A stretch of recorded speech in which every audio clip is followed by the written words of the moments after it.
Alright. Today on NewbieVeT, we got Shontell Francis. Hey, HairOnWheels. Hi, How you doing? I'm fine. Finally got you to do this interview, huh? Right, since What, 5 years? 2018, 2018? 19, something Yeah, like that. 2018, 2019. Yeah. 2019, 2019. because that's when my brother went in the hospital, so yeah. Long overdue. Right. Overdue. So, let's get into it for those who don't know anything about you. Where you originally from? I'm originally from Waynesboro, Georgia. My mother moved away from there when I was 2. I've lived in a couple of different places throughout the history of life. I went to several schools in Augusta. But I didn't graduate in Augusta. I graduated from Burke County High School. But as far as cosmetology goes, I went to Virginia College. And yeah, father's military, did a lot of moving. Grandmother drove trucks, so did a lot of traveling with her as well. Grandmama. So yeah. Okay. So what made you want to get into Virginia College? I felt like there was more to learn. I've always Okay, so going backwards, I got in the shop for the first time when I was 14. I did that from 14 to 18. Vermont's Beauty Salon on Tobacco Road in Pinnacle Plaza. Shout out to Carl Pope. He gave my start as far as the shop goes. That's but your first time ever in the shop? Yeah, Okay. as far as working there. Working there. Yeah. So, but I felt like there was more to learn, like things that you don't learn in a shop. There are logistics to it. Like what? Like in a shop, I didn't learn that if you're having thyroid gland issues, you might have a reaction to chemical services. Those are things that I learned through these books. Those are things that I learned inside of school that just doing hair in the real world did not teach me. Everything that somebody takes into their body goes into their hair, so it can cause different kind of outcomes. Certain people during their pregnancies, their hormone levels can cause certain types of outcomes with their hair. Stuff like I'm saying a lot. You good? Stuff like Jesus, I can't even think right now. Okay, so like Depo-Vera. Okay. Some people experience hair loss with Depo-Vera. Anesthesia, when you have a surgery, it affects your hair after the fact. If you're getting relaxers and you have to go in for a surgery, you will notice that you start to have hair loss after the fact, thinning of your hair after the fact. School teaches you the medical part that is affecting your hair, the things that is going on with your body that is affecting your hair.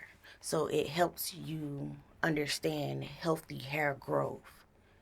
There's more to cosmetologies than just doing hair. You're doing hair. We have to understand what you got going on, what you've been through, in order to keep healthy hair. If your hairstylist does not know what's going on with your body and she's just randomly doing your hair, it's a lot of people who be like, well, I got color before, but my hair fell off, so I don't like color. Well, there's more to talk about than just you got color and your hair fell out. There's more to it. Right. Or I used to get relaxers and my hair fell out. It's more to just you got relaxers and your hair fell out. What were you going through in life during the time that your hair fell out while you was having these relaxers? Right. Were you going through surgeries? That's the side effects. Right. Were you on Depo-Vera? That's the side effect. Right. These things react to people differently in everybody's bodies. Right. Everybody's body is different. Some people get on certain types of birth controls, have no problems. Some people get on birth controls, they experience hair loss, they experience bleeding for too long of a time frame. Everybody's body is different, and every pregnancy is different. So depending on how your body has changed, adapting to that pregnancy, and all the women can attest to this, because there are certain things that you will notice, like washing powders that you used to wash your clothes with, that you no longer can wash your clothes with after you had your baby. Allergic reaction. Now Right. you're having allergic reaction because you had a chemical hormone change in your body due to this pregnancy. Right. So yeah, it's a lot more. There are a lot of people in the world who feel like hairstylist is not a job. That's just something you doing on offspring or a part-time gig. They don't view it as a career, and that's not true. Because most women, they know probably use it as a hustle. I mean, you can make your money. Because you got to think, they don't ask none of the medical questions. Like, they don't never be like, hey, before I put this quick weave in, are you allergic to this glue? Mm-hmm. Like, I don't, you know what I'm saying? I mean, do they supposed to ask that? Yes. But I'm saying, but what if they working where are they working at home? But that's the reason why I went to school, because I wouldn't have known the fact that you're supposed to do test samples on people before doing certain services. Right. There are things that school taught me that I wouldn't have learned just being in the streets. Right. That was my purpose of going to school, was because I wanted to know more. Right. Especially, and you wind up messing people up by not knowing. Right. So it's a good thing, yeah. Especially dealing with hair and the skin and right. Oh, because the pores open, right? Once right. you be, yeah, that's true. So, how long it took you to go through the process with Virginia College and all that before you finally got your So Cosmotology is like a year course. Okay. It was a lot of ups and downs throughout school. Rest in peace, Miss Dixon, formerly known as Miss Walton. Yeah, she helped. Passed. Yes, yeah. She helped a lot of us get through school. She stayed on us. If she seen potential in you, she made sure that she did what she needed to do and have the talks that she needed to have with you, so you can make it through what you need to make it through to be successful in life. There were other teachers there and administrators there that also did their due diligence to make sure we got what we needed, and I'm forever grateful for them. Like I said, with Miss Dixon, she'd give you the shirt off her back. She was a beautiful soul. Yeah. So what happened at Virginia College? It's not here no more, right? No. I don't really know the logistics of it. It was more so of it was unaccredited or something like that, and they took it away. Oh, so they're uncredited. Oh, okay. But it's still Virginia colleges other places though. Right, other places, just not here. A lot of people don't understand, but Augusta and lots of places in Georgia has lost funding for a lot of things. Why? How come? I don't really know why. Like, if you look up, like, let's say, for instance, the homeless population, why we don't have full-time shelters here like in other places. Georgia doesn't have the funding for it. Right. They lost the funding for it. I don't know. It's like really country down here. Right. Like, I know I'm from here, but I'm like being exposed to other places. You traveled. Right. And it lets you really realize where you're from. And yeah. Like, I'm from here. We country as hell. Right. Like, yeah, we very country. So, I mean, it's not our fault, but that's the point of traveling, to learn more and explore more, so there's more in the world that you're in. Right. Right. So, HairOnWheels. What made you come up with the name HairOnWheels? What inspired you to create that? And, you've been going on for, 6-7 years now? Mm-hmm. So what made you create that? Okay, so I always travel. I'm gonna fix that thing. I always travel. I had been traveling for a while. I've worked in various shops, but after I decided that I no longer wanted to be in a shop, I had started traveling. Why you no longer want to be in the shop? It's too much for me. It's too much. It's too many chickens and a hen clacking. Like Okay. Okay. it's too much. I like the one-on-one basis. Okay. I've built my brand around that one-on-one basis One on with one with the people. client. Yeah. Right. Like they're able to express themselves in their own way. They're able to feel comfortable and they don't have the judgment of others Right. in that same breath. Right. All right, so yeah, I was just joking with you a few minutes ago. We was talking about grammar. Like you say, you gotta stop your ums. Yes. Why you feel like you gotta stop your ums? Because and I'm still doing it. Jesus Christ. So when I was little, because my mother is very educated, Mama.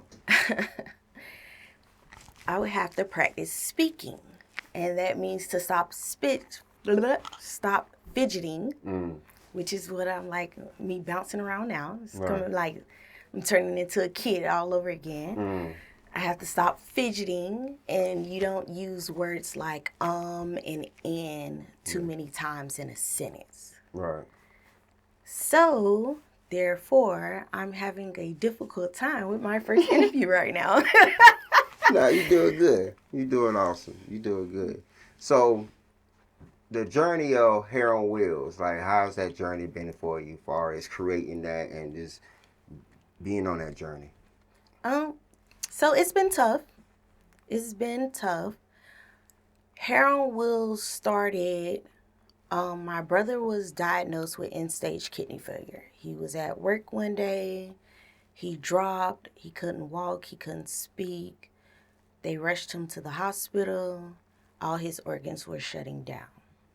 At the time, it was only us siblings here in Augusta, Georgia, in the Grovetown area. And I actually wasn't in Augusta. I actually was in Barnwell, South Carolina at the time. But I was working in Augusta.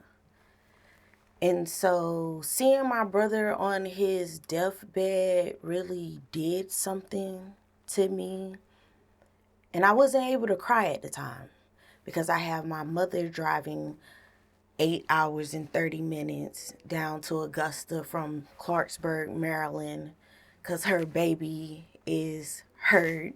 And I have all these family members showing up to the hospital, and they have tears in their eyes. Somebody needs to be strong to comfort them. So I wasn't able to showcase how I felt about the situation. So in with being that that's my brother, like I love him, I'm the oldest, I changed his diapers, I've done my part as a secondary mother to my siblings. I was going to do whatever it took to make sure that I helped take care of him. And at the time, it didn't make sense to get in the shop because I knew I wasn't going to be there all the time. Right. With him having appointments. Right. And then having to deal with paying for the space and that whole bit. Exactly. Right. So, as I was traveling, one of my clients was like, girl, you should be Hair on Wheels. You come pull up. I was in a 2005 Taurus at the time. Little buckets in the trunk with, little supplies and stuff. Yeah. And she was like, you should be called Hair on Wheels. Because you just pull up with everything. You just should be Hair on Wheels. And then I had another client in Graniteville. She was like, go talk to them. I can't remember the name of their business. I believe that they're still located in Grovetown off of Columbia Road, but they're a Black-owned ice cream company. They talked to me. They told me about how to start a business as far as getting your LLC and everything going. It was the people who seen something in me and my brother's situation of how Hair on Wheels got created. it wasn't just I just want to be my own boss. It wasn't that. It was more so of, this is what I need to do for my family. At the time, I had 3 kids I was having to deal with. I had Keon, I had Bryson, I had my little cousin Lala, and I had my brother.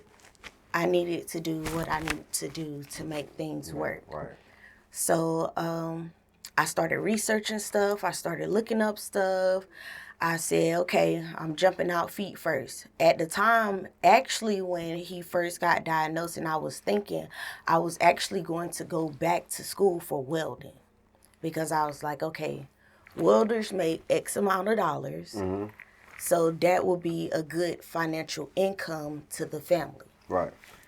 But I need that free time to be trying to go to school. Right. So welding takes longer. Right. So HairOnWheels got created. And through my process, it's been tough. I can't say that it's been an easy journey. It's been tough. There was a lot of times that I cried in the car. Right. Because I'm thinking that I'm not good enough. I'm not worthy enough of what I'm doing. Right. And I just had to keep pushing through it, because at the end of the day, I had a family that's depending on me for these things. What made you feel like you wasn't good enough? It's the extra stuff that comes with hair, like the hair community. Yes, the community, the clients. Everybody's not going to be satisfied. Everybody's not going to think that you're good enough. It was just like boom, boom, boom. A mixture of everything. Yeah, coming from different directions, and I always take out the time to try to perfect my own craft. Like, I'm constantly watching videos, staying updated. The hair game has gotten more complicated from what it was back in the day. Like the styles and everything. Right. Because I've been doing this since I was 8. I'm 34 now. So people used to just get cornrows. Now they want feed-ins. They look totally different. People used to just get box braids. Now they want knotless braids. Now they want boho knotless braids. Now they want goddess knotless braids. Like, it has become more complicated the more time has gone by. And Instagram is the problem. So did that increases y'all time that y'all got to do on their heads, but do that increase the profit too? Depends on where you at, and depends on if you have clients that are willing to pay your prices. Gotcha. You have some people who feel like these hairstyles shouldn't cost what they cost. Right.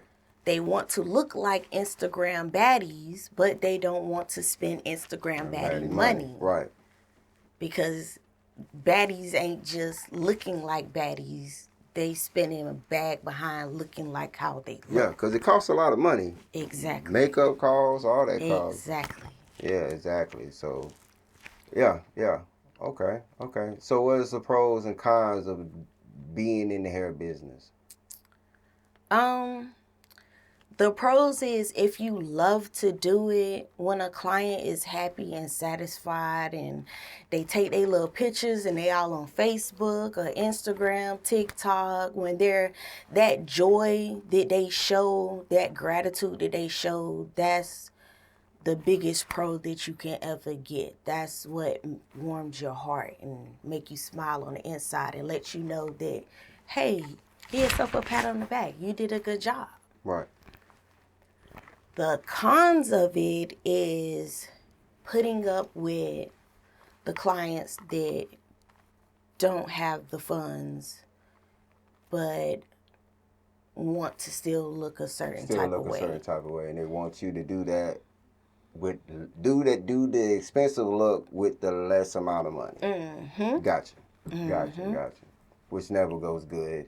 Because they have the wrong type of hair that doesn't fit this style. Right. Gotcha. And sometimes we get taken for granted. We don't have benefits. Like, if you work at a warehouse, you have benefits. When you work a job, you have benefits. We don't have benefits. Like, we're all independent. It doesn't matter if they work in a shop and they're paying booth rent, they're still independent. The only way they are not independent is if they work commission. Commission is something like Smart Styles. That's commission-based job. So if you're working in a shop and you do booth rent, you pay your booth rent, or you working for yourself, at the end of the day, you work for yourself. That means that you have to put your money back into the brand. Right. As an entrepreneur, a lot of people don't understand. A lot of regular people don't understand the life of an entrepreneur. They feel like entrepreneurs just got all this money, they just live in lavish and all this other stuff. We're investing in ourselves as we go. Right. Let me see the best way to put this. Okay, so if you work at a warehouse, let's say you're working at Kellogg's, and one of the machines mess up and the line goes down, you still got paid. Right. None of your check goes into getting that machine fixed. It's not even your problem. Exactly. Right. You still go home at your set time, stress free, right? And you still getting your money, amen, and your benefits. But it doesn't matter what type of entrepreneurship you're living life as. If you're an entrepreneur, if your computers break down, if your equipment breaks down, you have to replace that. So it's going, your money goes back into the brand. It goes back into the business. Big fact, because every money that we make goes back into our brands. That's correct. Like, we don't walk around here, me or you, we don't walk around here with Gucci, Prada. No. Even though we can go buy that shit, but we, like, that's not our thing. Yeah, but now you're not taking care of building. Building, because we got brick and mortar. Right. That's another thing, like, because, you can have a business and not have a brick and mortar, but it's even more stress when you got brick and mortar on the top of different businesses in that thing. So, yeah, it's a stress. It's definitely a stress, because especially if you got a plumbing problem. Right. Man. Right. So, transitioning, you also do special effects. Makeup and stuff that come from you working at the Halloween doing Halloween time and stuff. Shout out to the whole Plantation Blood family. What made you want to get into that? I've always had that weird thing about me. Right. I always played with it and dampered with it, but I never was public with it. Why? Because you want people looking at you thinking you weird? I've always been weird. I think we all weird. We all weird to somebody in a sense. Yeah, I've always been weird. I am a weird character. I am a unique person. I feel like the movies gave me an opportunity to showcase a talent that I had been secretly hiding.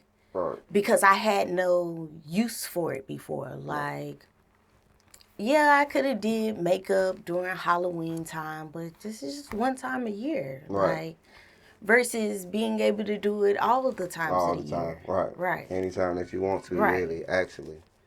Yeah, that's true. So, getting into the films. So, you getting into the film, now you write movies, direct movies, cast movies. So, out of the three, which one, and you act. Yeah. Easter egg. Yeah. So, out of all those talents, that you just dug into, which ones you like the most, and which one is the most stressful? I like filmmaking. I do. Okay. I like filmmaking. I enjoy it. It's tough. Yes, it is. Because some people be like, "What is she doing here?" Oh, look, you're right. Yeah, so it's tough, but I've always enjoyed creating. So, like even when I was younger, sometimes I would like create with clothing, and I would draw on my clothes and stuff and change the outfit. Like I would buy it one way, but by the time I'm done cutting and sewing, it looks totally different. Right. Or with hair, I can create. I can take different colors and put them together and make this certain look. I just enjoy creating. Right. So it doesn't really matter what it is as long as I'm able to create. That's my passion, is to be able to create. Anything that's putting me in a situation where I'm not able to create is dull. Right. I think that's why I've never like worked a job for too long, because it's dull. I'm not creating. I'm not being creative. I can't.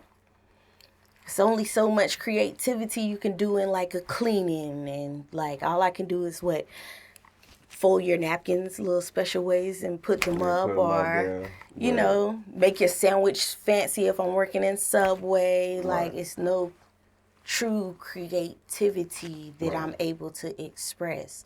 So I love them all in their different avenues. Right. I can't pick one over the other. Right. Getting into the films, it helped you get more into exploring that side of the creativity that you like. Right. Right. Right. Okay. Cool.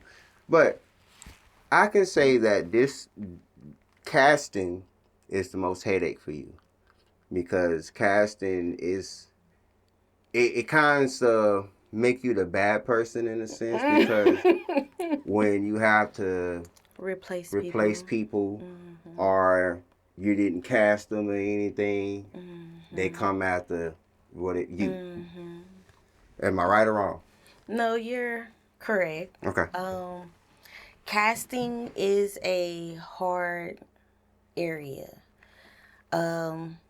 People get offended. And I try to tell them, don't be offended.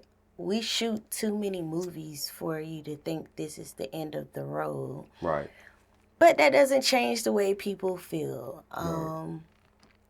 I try to be understanding of everybody's lives, careers, jobs, family, children, whatever the case may be.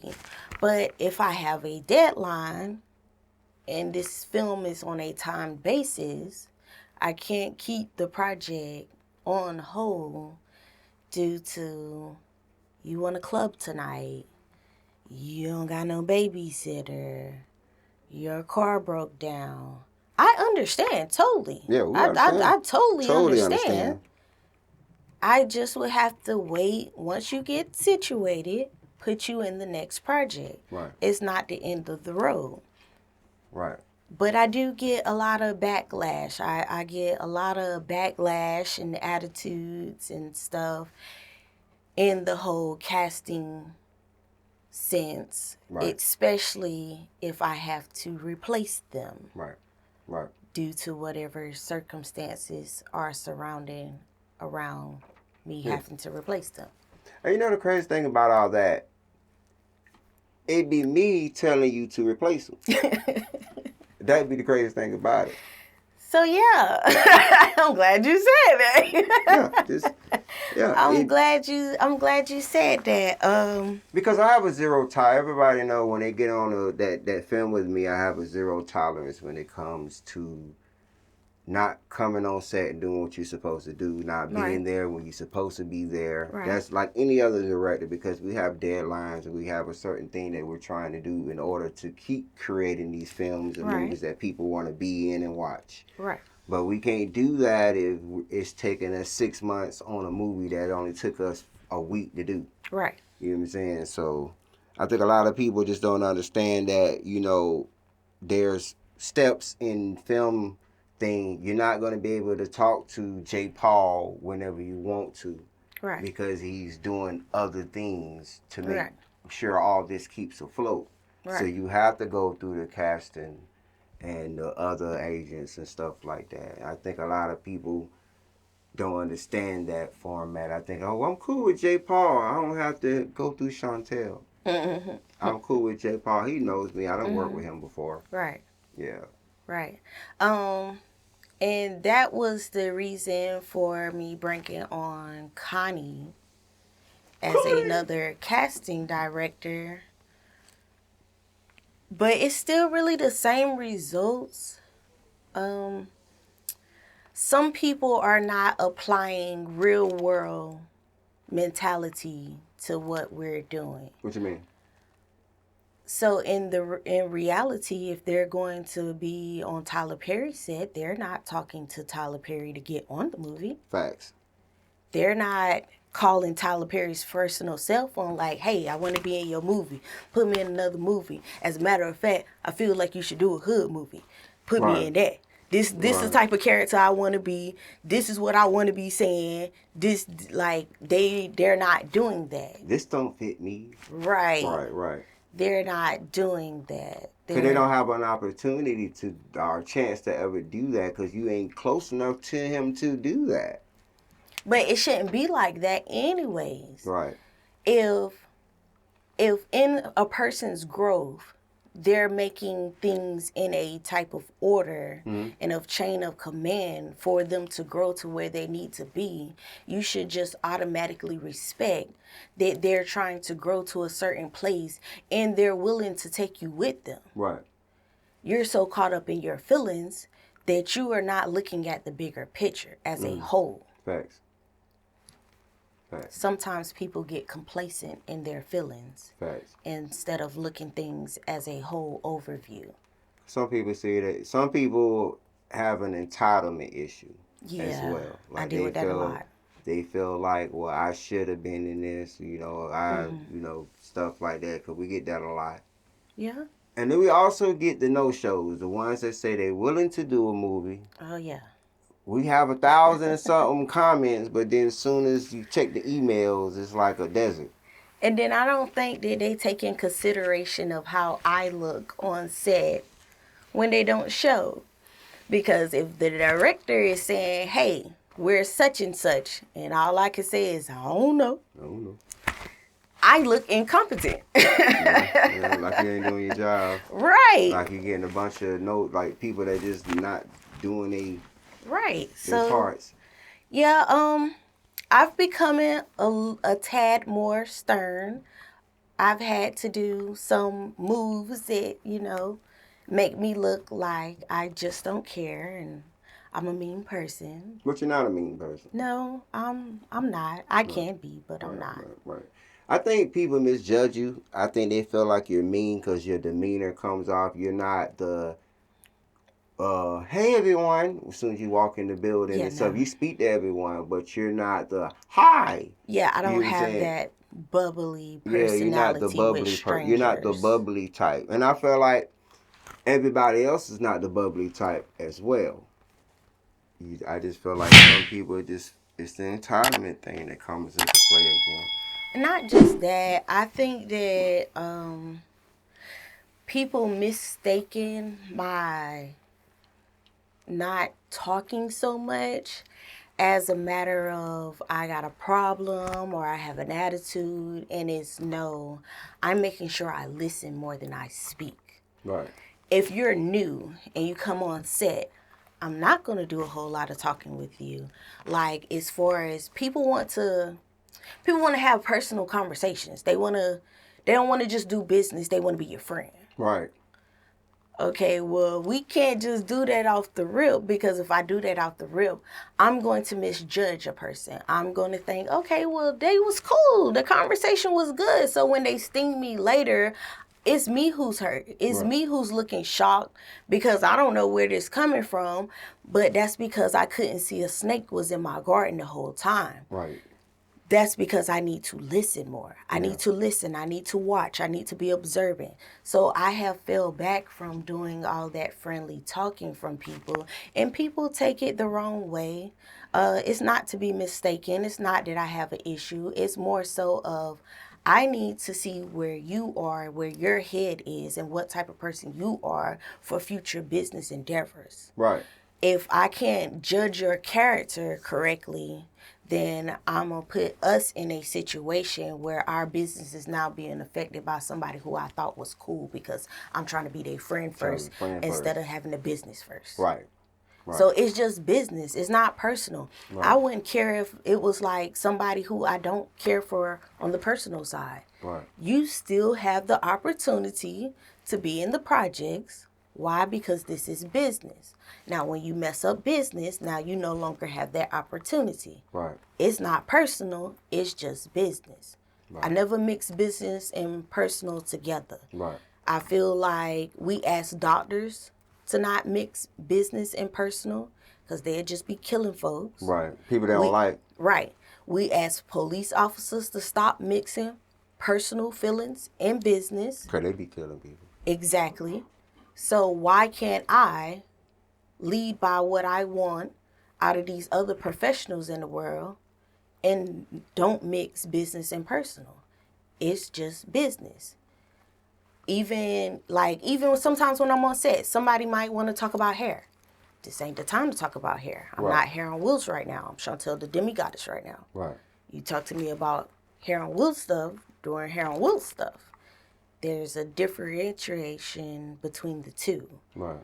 I have to separate my worlds and handle them accordingly, because if I'm not handling them accordingly, it can be mixed up in confusions, which I'm trying to prevent. Right. Facts. So basically the way I move is more a prevention tactic. Right. Than just trying to be mean to people. Right. And there's nothing wrong with that because everyone has a prevention. I call it a firewall. Like a computer has a firewall. Everybody has a firewall. Like I don't like a lot of riffraff. I don't like all that drug activity type stuff around me at all. I don't like that. None of that. I don't like all that. That you can be street, but don't bring the street to me. Because my reality is not street. Right. You know what I'm saying? I understand the street and I can relate to it because I'm from that. Right. But my mindset is not that. Right. You know what I'm saying? So that's where I be as far as with that. Okay. Cool. So, you got a movie coming out in a few weeks, special effect. You happy about that one, ain't you? Yeah. I'm hoping that it goes over well with the people. I mean, she thought most popular. Yeah, it did. Yeah. It did. It was shocking. Okay, so yeah, that was shocking. Right. I actually hated that project. And I look back at it, it made most popular and most popular drama. Right. So it made most popular and most popular drama. Right. I still got the screenshots to it. And then the crazy thing about it, I remember when we was filming this movie, because it was a lot of every damn thing that could go wrong went wrong with this movie. Yes. And this was one of the movies you hated. Yeah. Like, you hated this movie. And I said, hey, you'd be surprised. It might do good. It might do better than you think. And boom.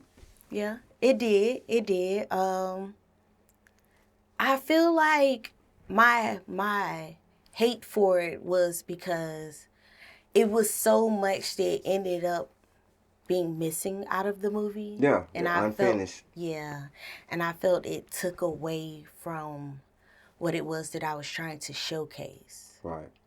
A lot of people have watched the movie Crashed, how all these different people are connected in some way, form, or fashion. Right. And she thought was technically supposed to be showing everybody's different lives, how they intertwined and got connected. Right. But in a different way, which was the music industry. Right. And how they all came together, and it was about a female who felt like she could have whatever she wanted in life. Right.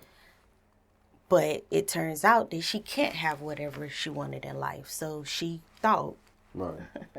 Facts. She thought she could have whatever she wanted in life, and it turned out not to be true. Not to be true. Right. So, Karma Strikes was your first one. Right. Second one. Which was I Should Have Listened inside Karma Strikes. When Karma Strikes. Yeah, that was my first one. Your first one. And then your second one was She Thought. Third one that's coming out, special effect. Right. And then we just finished A Wolf's Cry. Right. So that's 4 movies that you done written, produced, filmed. It's amazing. Thank you. So do you feel like you get enough credit from people? No. No, I don't. I don't feel like I get enough credit in what I do. There's a lot of people who think that I just be, sitting around, not doing nothing, lollygagging. You just J.Paul's girlfriend. Yeah. I'm okay with the shadow to a certain extent. Right. Like, I'm able to live in your shadow, but at the same time, I feel like if it's something that I did, I put money behind, I put the effort behind, I made sure I put local artists in the project so they can get shine for their music and get a bump up on their career. If I took out the time to do all that, I feel like I should at least get like a little toot of the horn every now and then again. Like, because the most money you spend an ass of money on She Thought, I don't think they even know, but it's a lot of money you invested in that movie. Yes, HairOnWheels funded that project. The whole project. Every head that I did, that dollar went into that project. Yeah. No bills, none of that. It all went towards the project. Sure did. I can account to that. Yeah. And you were so disappointed when it was done. Yeah, because the amount that ended up being spent, I felt like for one, it turned out not looking like what I spent in it. Right. For two, it took entirely too long, which is part of why I ended up spending more. That's another thing that they don't understand. You cost the directors and the film companies money when you are late because we already have that budget spent on this stuff already, and then we can't use it. Now we gotta kick it out again. Plus, that movie was the first step into getting into a budget where actors could be paid. And start being paid, exactly. Right. That was actually the kickoff of it. Yeah. The start of it. Yeah. Yeah. So it's like, and that's another thing, like actors want to get paid and want money, and they have to understand, like, our budgets be only so big to start with. And most of these movies we coming out the pocket with. Right. So if we only have a budget of, I'm just throwing out the weird number. If we only have a budget, just say like we have a small budget of $1,000 to shoot a movie. And if we can't cast an actress that charges $400 a day and we need you for 3 days, that's our whole budget. Right. Like, you just can't do the movie. Right. And I feel like actors need to understand, like, when film directors or casting directors don't cast you for a movie, it doesn't mean that you're not good. It just means that you don't fit within the budget. Right. You know what I'm saying? We want to work with you. Right. But your budget don't work with our production for this film. That doesn't mean we might get a bigger budget the next movie and we can afford you. And then on my side, a lot of times I be wanting to make sure it's worth their time. Exactly. If they're coming from out of town, I don't want you to have a little snippet where you seen and it's you blinking, you not seen no more. Not seen no more. I try to make it to the point where, okay, let me wait before putting you in another project. Let me make sure the project is worth you traveling, because I appreciate your dedication for wanting to even travel to Augusta, Georgia to do a project. Right. Okay. So that's another thing that comes in effect that, once again, people in their feelings, they're not thinking of the overall big picture of it. Right. Like, we want to give other opportunities of lead characters to the other people. Yeah, we want to. Right. Well, yeah, we would love to, but it just, we use our same characters and cast members because they're dependable and we know what we can expect from them and we can depend on them to show up when we need them. Right. It's kind of hard to put that trust and faith in newcomers when you haven't worked with us before. Right. I think a lot of people, that's another thing, a lot of actors that have worked on other projects, it's cool. You don't work with other directors. You got a good repertoire with them. But when you go to a whole nother film company, you got to start from the bottom.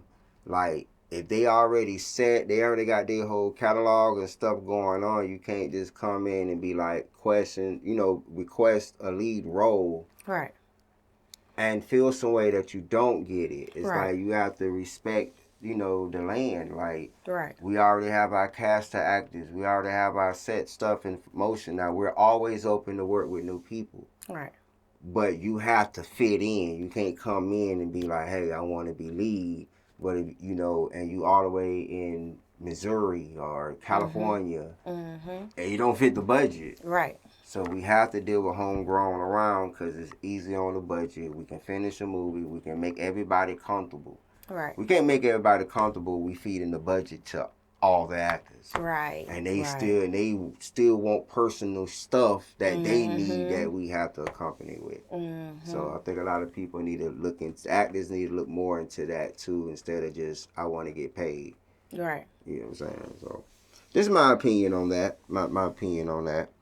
So, but for the most part, you say you're going to step out a little bit more this year and show your face more, because you mostly been behind the scenes a lot.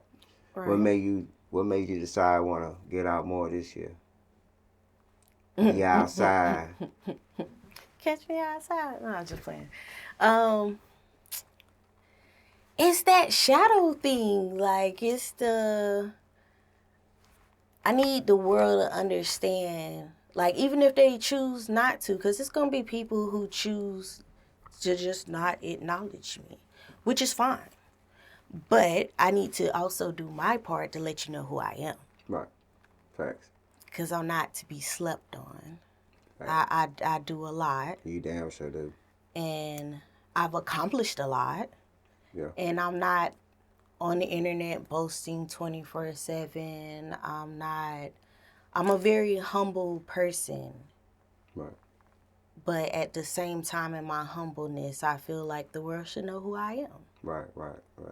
And I think, like what me and you talk about all the time, I think a lot of people, just because when I met you, you was glammed up, dolled up, 24/7. And then once me and you start working together as a couple and start putting that grind work in, I don't dress up all the time. You don't dress up all the time. And I think people miss.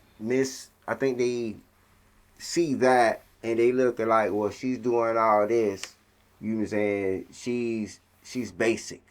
Yeah, I've heard that a lot. She's basic. So that's funny because I never heard that prior to getting in a relationship with you. For real?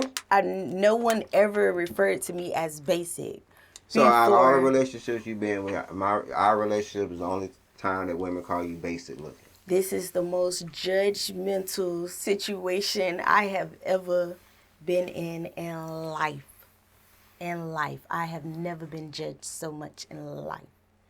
Yes. Yes. This whole, first of all, I don't even know what basic is.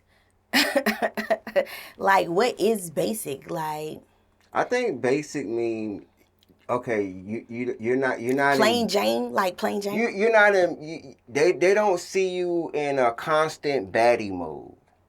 Like, you're not spending money. You're not spending money on hair and all that. I'm like, well, she doesn't have to. She do hair. Right. Y'all come to her to get your hair done. Right. So it's like to become this baddie. Right. But you're not the baddie before you get your hair done. Right. You transforming into the baddie. Right. I like to make baddies. That's exactly. You create baddies. Yeah, I like exactly. To make baddies. So it's like you don't have to walk around like that because you create baddies. Right. Because you do hair and makeup the whole line. Mm-hmm. I just feel like lashes on and this is my opinion. I think women that baddies call women basic. That comes from baddies. Mm-hmm. The word baddies. I even hate the word baddie, but that comes from their slang of basic. You know what I'm saying? A woman that doesn't dress up all the time. You're not flamboyant with your attitude and want attention.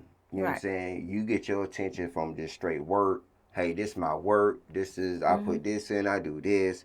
I'm finna show you what I'm worth through my work compared to what I say. But isn't that a Look. misconception though? Like, Yeah. you should never mistaken somebody's abilities for what they choose to do. Right. Like, I'm capable of glamming up. Yeah, of course. I choose not to. Right. Because if I'm lifting cameras and equipment, I'm big chested. I got too many thighs. Why would I have all this skin being exposed? And then in your world, it's a whole bunch of guys. Mm-hmm. I don't need to be sitting in front of all the guys always in Cleavage this out. exposed nature. Yeah. You know, like, come on. Like, y'all know, you know, the lustful eyes. Right. Like, first of all, that makes me uncomfortable anyways.